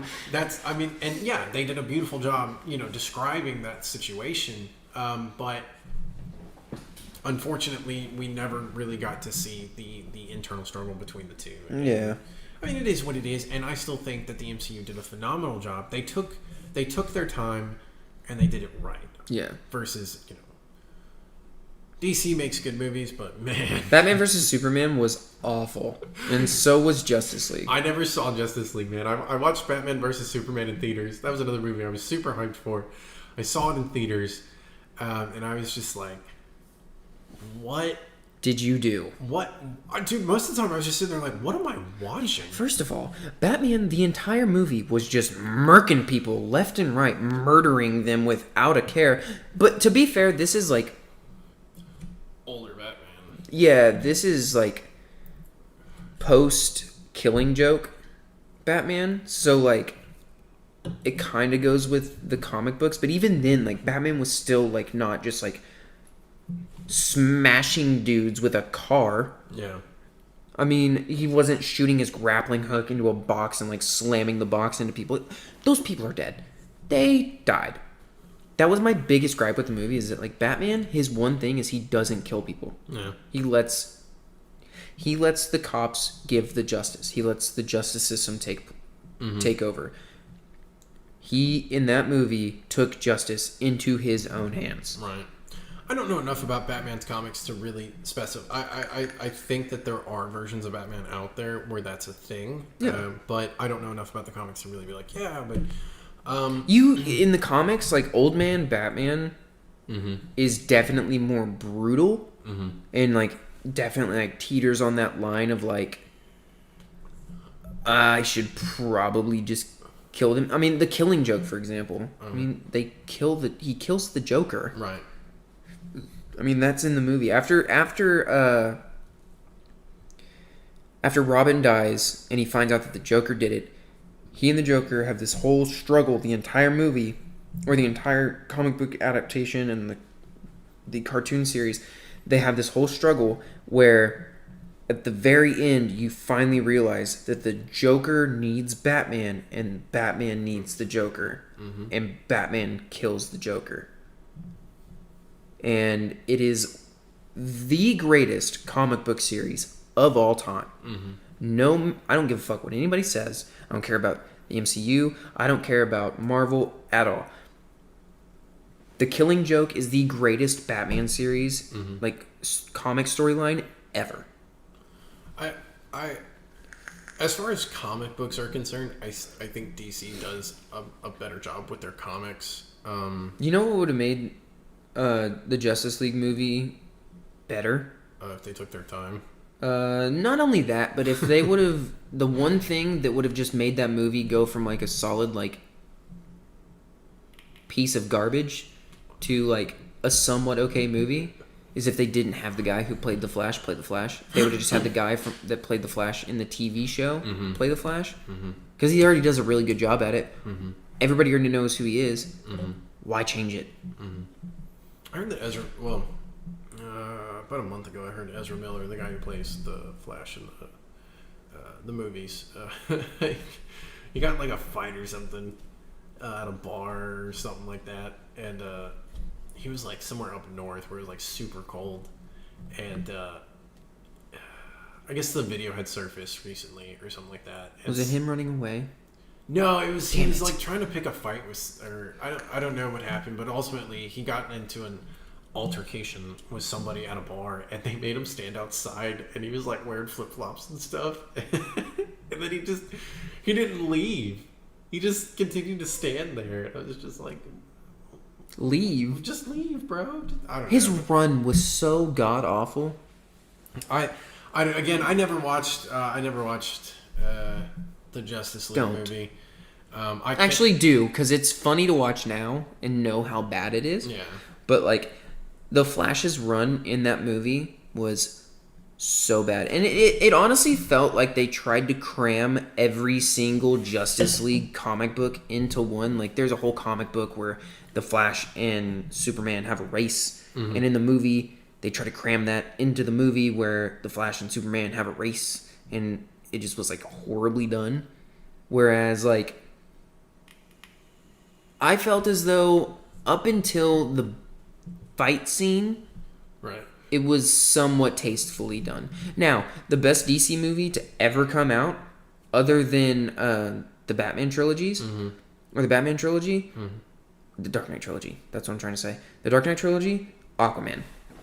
There's another one I haven't seen. I honestly, dude, what? Dude, I gave up on the DC. I knew that everyone really liked it, and I just never got around to watching it. Dude, I've been telling you for a year you need to go watch that movie. Yeah, I know. I'm sure I can rent it somewhere. You know what movie I actually really enjoyed and I thought they did really good was the new adaptation of Godzilla. The new ones. Yeah, man.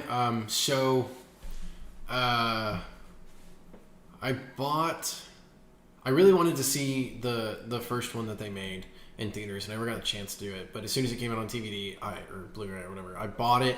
I watched it. Thought it was a really good movie. There wasn't a whole lot of Godzilla to be seen originally, and I thought that was okay, right? Because so think about what they did with the Matthew Broderick one that they made in like what 2000, 2001. Where it was like all Godzilla all the time. It was all Godzilla all the time, right? But even still, you got like snippets of him, and he basically just looked like a giant T-Rex, is what it was. He was just running around like a giant T-Rex, and it was just like, and as a kid, that was my first experience with Godzilla, unfortunately. And then as I got older and kind of started looking at, watching other things and whatnot, I realized that, wow, man, the American version versus the Japanese version, wow, the American version fucking sucks. Yeah. And, so when the new Godzilla movie came out, and that first scene that he's really in, where that one guy's at the airport, and Godzilla's foot just like, hits the ground, and just that alone, you get to realize just the scale of Godzilla, like how big he is, and how much bigger he is than what the Matthew Broderick version made him, and just like Godzilla himself, right? He's a titan. He's not just some radioactive lizard that got really big. He's a titan. He's like a mythical creature, and so I thought that was absolutely phenomenal. And then when you actually like get to see him in his full scale, and he did the he did the laser. Oh god! Did he do the laser? Yeah, he did the laser because he grabs. I don't know that monster's name. He grabs it by the jaws and he rips its jaws open, and he just blasts it in the face, like down the throat, like just. And I was like, whoa! Like I was just blown away. And then my brother and I watched King of the Monsters. Oh, it's such a good movie. And I can't believe Mothra was perfect. Dude, I was torn up inside about Mothra, man. Like, every time she got the only reason I want to get the fucking Mothra card for my Korea. Oh god, it hurt. It hurt so bad. And but just, I mean, wow. And I can't believe one of the big gripes I heard about it was it's too much monster.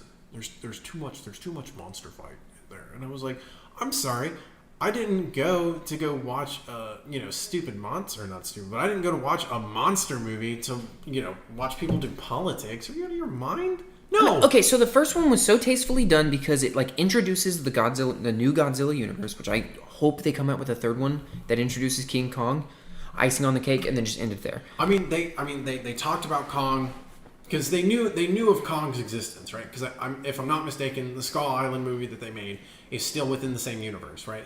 So the humans, Skull Island. Mm-hmm. They made a Kong Skull Island movie. Is that the one with Jack Black? No, I haven't seen that one then. So Skull Island happened, so humans know of his existence. So they knew they made like a small little. They mentioned him real quick, like when all the other Titans started to emerge. Yeah, they were like, well, King Kong's just kind of off. They were like, yeah, Kong's on his island, no biggie, right? So Kong in Skull Island, right? He's huge, right? And I think that's why the human aspect is very important. So you can kind of get a scale, you get the ratio as to how big these creatures really are. And Kong is pretty effing big in Skull Island, but he's still not to Godzilla's scale. Okay, so a lot of people, when the speculations were coming out about, Godzilla versus King Kong, they were like, bro, Godzilla could carry Kong in like one of those like baby sacks, and so what a lot of people were saying was that Kong in Skull Island is still an adolescent. He's not his full-grown self yet, and so you have to imagine, in my mind, what I think they might end up doing is that Kong's going to get too, he's not going to be bigger than the island, but he's going to begin to outgrow his environment, and so he's going to have to move on. Not to mention, Godzilla's made the claim. He is claiming that he is king of the Titans. And if I'm not mistaken, Kong's a fucking silverback, and so, or what he would, whatever. So biological thing that's going on in his mind. Bro, apes are extremely territorial creatures. Yeah. And so, can you imagine if some just Joe Schmo was like, just got in a fight and he claims that he's the biggest bad out there and you weren't even involved in the fight? Literally every single episode of Letterkenny ever. Yeah, that's true. So I don't know, man. If the movie ever does get made, which I know that they say it's in the works, or they say that a lot of crap. So that's a movie I'd be very excited to see. So talking about Godzilla and the Titans and everything, as you know, on Saturday I went and bought the booster box for Ikoria. Yep. And the one gripe about Ikoria I have, and I was hoping that they were just kind of keeping it secret. Mm-hmm. I mean, obviously they came out with Mothra, they came out with Godzilla cards and Ghidorah cards. Mm-hmm. Why the fuck isn't there a King Kong card? There's a card on there that's called Titan Apex or something. I have the card sitting over there somewhere. Why isn't King Kong in the Ikoria set? You can Google it all you want. I looked it up already.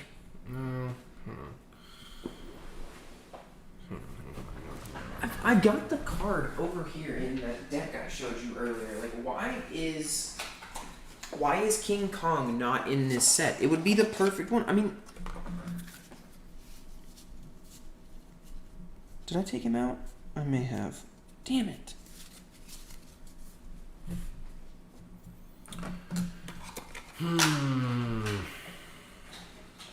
There has to be like some copyright issue as to why they don't have. Here we go. The card's called Kogla the Titan Ape.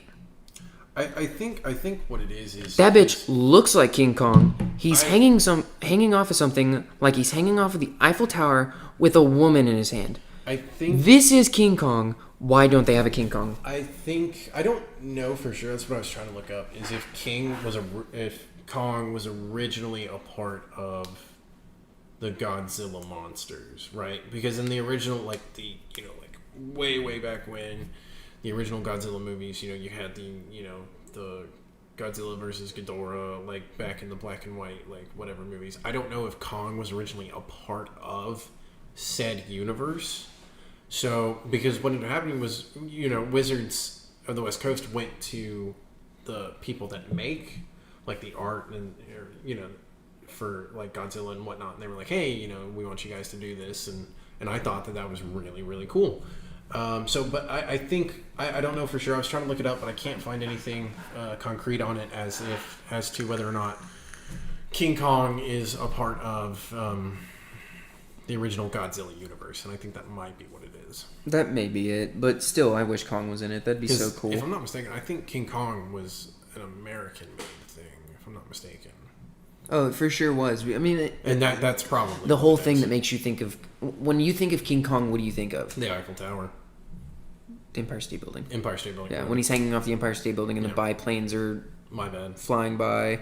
I'm stupid. I mean, you think of him hanging off the Empire State Building, right, with the woman in his hand. In distress or whatever. Yeah, I'm sure that he wasn't initially a part of the universe, but he is now. Well, as far as like the movies are concerned, yeah. I mean, the people who gave Wizards the rights to print cards for Godzilla had to have given the movie company the rights to make a new Godzilla movie. Yeah. They had... so, if he's in that universe, they have to accept it in some way. But, I mean, maybe this is... I mean, movies are a type of media or medium or whatever. I mean, that's kind of like saying, like DC and Marvel both agreed to give Capcom the rights to, make their characters in a video game. That doesn't mean that, it's true. They're a part of the same universe. And you know what? Maybe this card is their homage to King Kong, and maybe they weren't able to get the rights for King Kong from whoever owns him. I think Paramount probably does. Because Paramount's like the oldest movie studio in existence. I don't know. I believe. But, yeah, I mean, it would be cool. Yeah. But, Who knows? Maybe I'll just take that card and paint a full art for it to make it King Kong. Yeah. It'd probably look like trash, but maybe I'll give it to somebody who actually does it for a living and have them paint me a King Kong card. That'd be pretty cool. I wonder if I could use it in tournament play. Probably not. No. Well, no. There's no reason why you shouldn't be able to play with an altered card. I don't know the rules for tournament. Neither do I. I don't know a whole lot of stuff. You guys are going to learn this as we continue through the podcast. I'm just kind of winging it.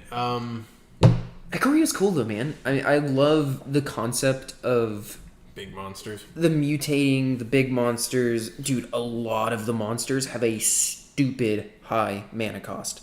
Oh, yeah. A stupid high mana cost. But that gets more into like I've seen people, they go for more of the mutate cost than the mana cost because they have someone or a creature's mana cost doesn't match up with their mutate cost, and then they don't have the right mana, and then I see them play it, and I'm like, whoa, whoa, whoa, and then they're like, the mutate cost is different, and I'm like, oh, okay, whatever. So that's kind of the way people have been working around that sort of thing. Yeah, true. I still don't understand how mutating works. I also don't understand. I understand the basics of cycling, and I love how it's like a super big aspect of this, and so is mutate. Because, that deck I built is very much so focused on Vigilance with that one card. That's a combo I have in there, and then a cycle combo. Yeah, you got a lot of cycling in that one. Mutate, I think Mutate's really cool, but a lot of that comes into kind of the sacrifice ratio, I feel like. Because, you understand the basics of the Mutate, right?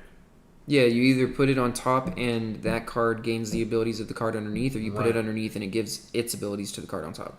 Exactly. So whatever's on top gets the abilities on top of the abilities it already has from the card that's underneath. So, anything that's mutated in there, all of those abilities within the mutate transfer to the top card. To the top card, correct. And then whatever card is sitting on top is going to be what your attack and defense are. So, people generally go for whatever is the highest defense and attack or highest in defense. They generally put that card on top. But then, then you get into, just either not ramping the creature, but giving it all kinds of abilities and whatnot. And that's kind of cool. Which, in my mind, is just another way to enchant the creature. You're just sacrificing a creature to do I do technically have a Godzilla card. It doesn't have Godzilla printed on it, but the Godzilla prints and the Mothra and the Ghidorah, they're not... Just because they have the names on there, right underneath it, it shows what the OG card name is. Yeah, what originally it is. I have the OG cards. I just don't have the prints. You don't have the And I'm going to buy the prints. Yeah, I'm going to frame them. I don't know. Have you seen the prints? Mm-hmm. Yeah, I've seen all of them. I wanted a Ghidorah really bad. But then the pandemic hit, and I was just like, I don't want to spend money on this. Okay, so I have this one. Mm-hmm. I have this one for Rodon. Mm-hmm. All of the OG cards, just not the... I don't have this one. Don't have this one. I actually might have this one. I could be wrong. So you don't have the Ghidorah, you don't have... OG-wise. You definitely don't have any of the Godzilla prints, but you've got some of the OG creatures that the Godzilla prints come from. So I know I have Brokos Apex of Forever, which is the Bioquartz Space Godzilla. Mm-hmm. And then I know for a fact I have Vadrok Apex of Thunder, which is the Rodon Titan of Winged Fury. Mm-hmm. I think I have this one, but I could be wrong. The one for Ghidorah. Illuna Apex of Wishes, which is Ghidorah.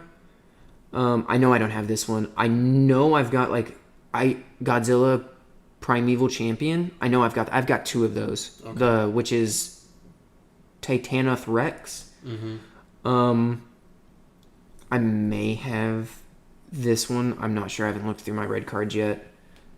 I don't have the Mothra print for the actual card. I don't have the Luminous Broodmoth.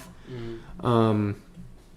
I don't have this one, which is Gyruda Doom of Depths. Mm-hmm. I may have Void Beckoner because I got a lot of uncommons. Yeah. I've got both of these though. Gem Razor and then Angurius Armored Killer. I've got both of those. I've got two Gem Razors and I've got... This is what came in my...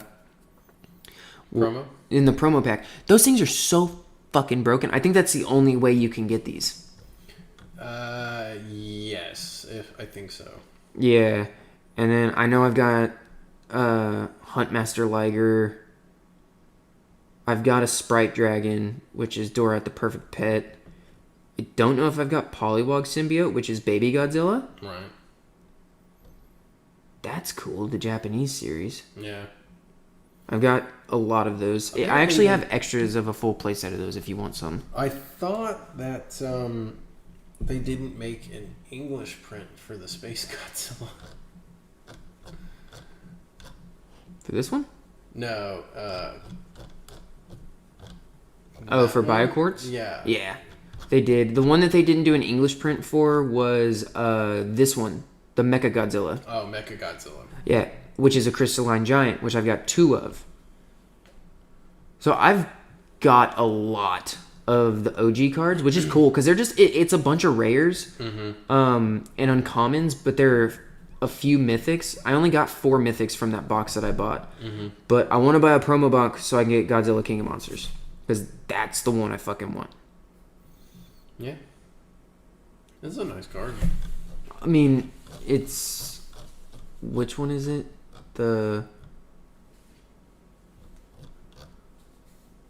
What card coincides with that?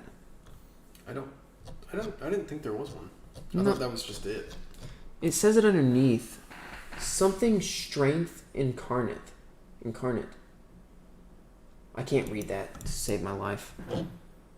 It's also a nice turning point there. While I was sitting here reading, or like while you were scrolling through some of these, I couldn't see the names on that stuff. So I keep saying I'm gonna go get glasses, and then I never do it. You probably should. It's whatever. I don't know. I just like the Ikoria set. I like the artwork for it. I like how there's a lot of full arts for them. Yeah. Like, I've got a lot of really cool full arts from it. But I was really surprised that I opened up 4 mythics. I really was. I might have this one. I know I've got... even the OG card still looks really cool. I like that art. Okay, so there's only 1, 2, 3, 4. There's only... Apex of Wishes. So I've got 4 out of 5. I might have... No, because there's a different... Alright, so for the creature cards, I have a mythic sorcery card, I think. I could be wrong, but... Oh no, they're all sitting over there. I don't want to get up again, though. I just want...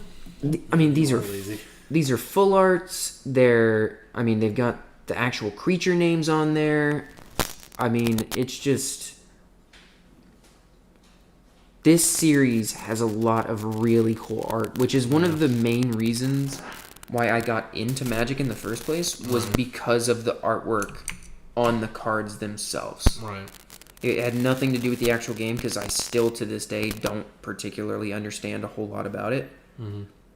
But the artwork, it's so beautiful. I mean, you were... my brother was the one that really got me into Magic originally. And I had one of the...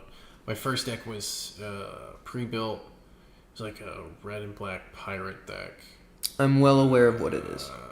Because you used to use it. What was the Planeswalker? Boros. Was it Boros? Yeah. It's the Minotaur. Yeah, the Minotaur. So that was my first deck. And then I remember we were at work, and our current boss at the time, Larry, him and I were talking about D&D, and then Larry had said that he was also really big into Magic. Oh, good God. And then you were like, did someone say Magic? And then you came running across the warehouse, and you had your bag with you, and you pulled out like 2 or 3 decks of Magic cards, and I was like, oh, okay, so Steven's really into Magic. And so... It's just been a downward spiral since then. Yeah, so, and that's when I really, really started getting into it. You and I went to... Because I was using that promo, or that pre-built for a few weeks, and then... We went to the comic book shop, and then we bought some cards. That's when I really started getting into it. That's when I bought we went to, what is that store we went to? Movie Trading Company. We went to Movie Trading Company. We went to MTC and I got a couple packs from there. And then we went to More Fun and Games, the comic book store, and I got a deck You got a deck builder's kit, I think, or was it me? No, I got the deck builder's kit. That's You got the deck builder's kit. That. Yeah. And then what did I get? I think I got a precon. I got that. Oh yeah, I got that green precon. Yeah, that you hate oh so much. I hate that thing oh so much. I also got a little while later. I got the precon of a Johnny. That was a good deck, and then I eventually I didn't take it apart, but I pulled a few cards out and put a lot of my deck builder cards in there, and then I bought that. A lot of my decks are precons, and then I just kind of like take cards out and put new ones in. Deck building for me is kind of tough. I'll be honest. Like I do a lot. I try to test it out on Arena a lot. Like there, I feel like it's a lot easier. I feel for me, I feel as though it's really difficult to learn deck building on Arena because you've got people who go on Arena and spend just as much money on Arena as they do in real life to build decks. And I just can't justify that.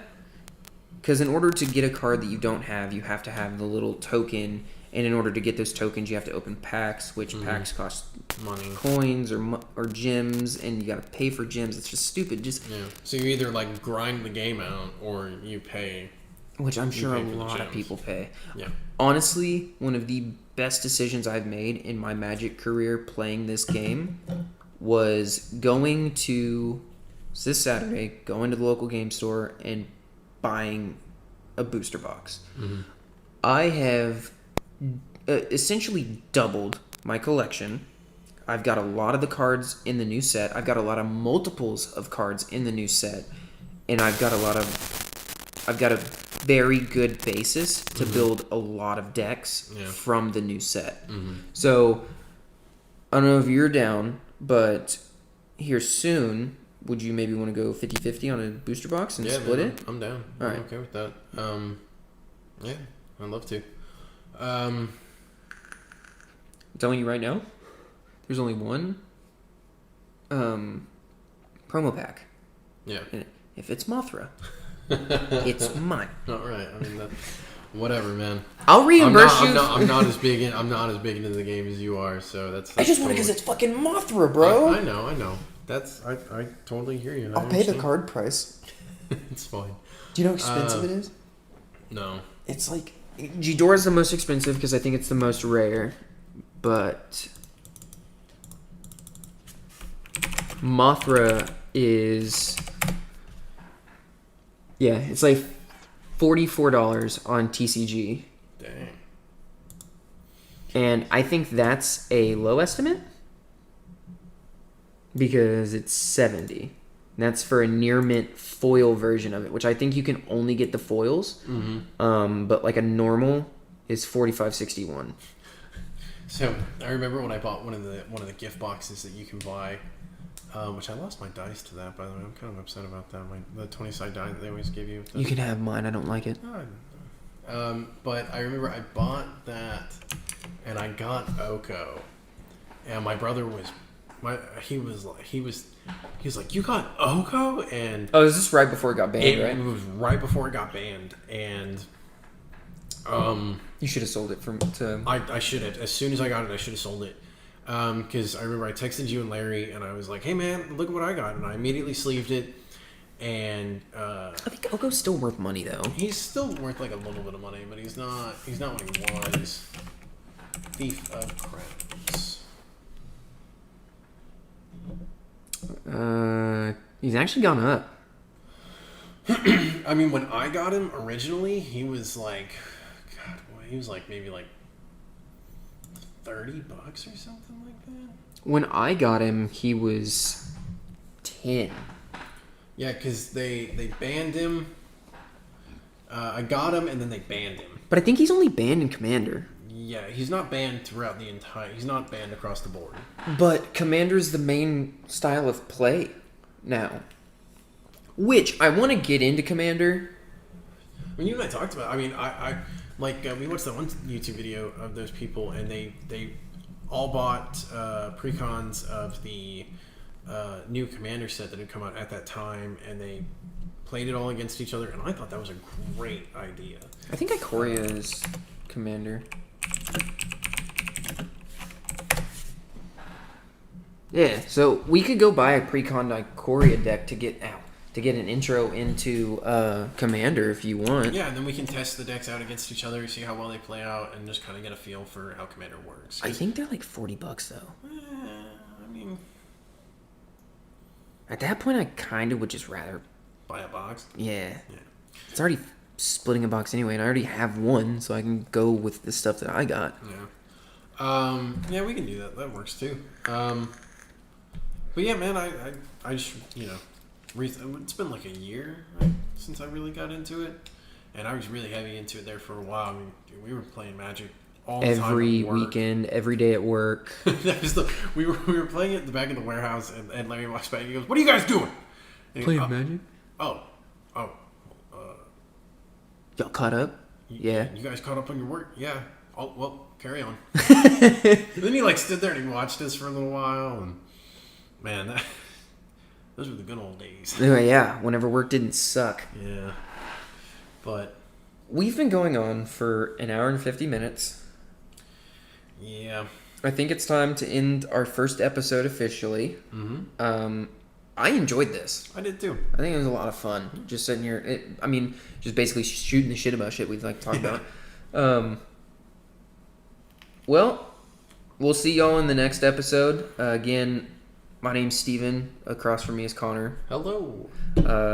This has been Tipsy Talk. We will see y'all in the next one. Bye.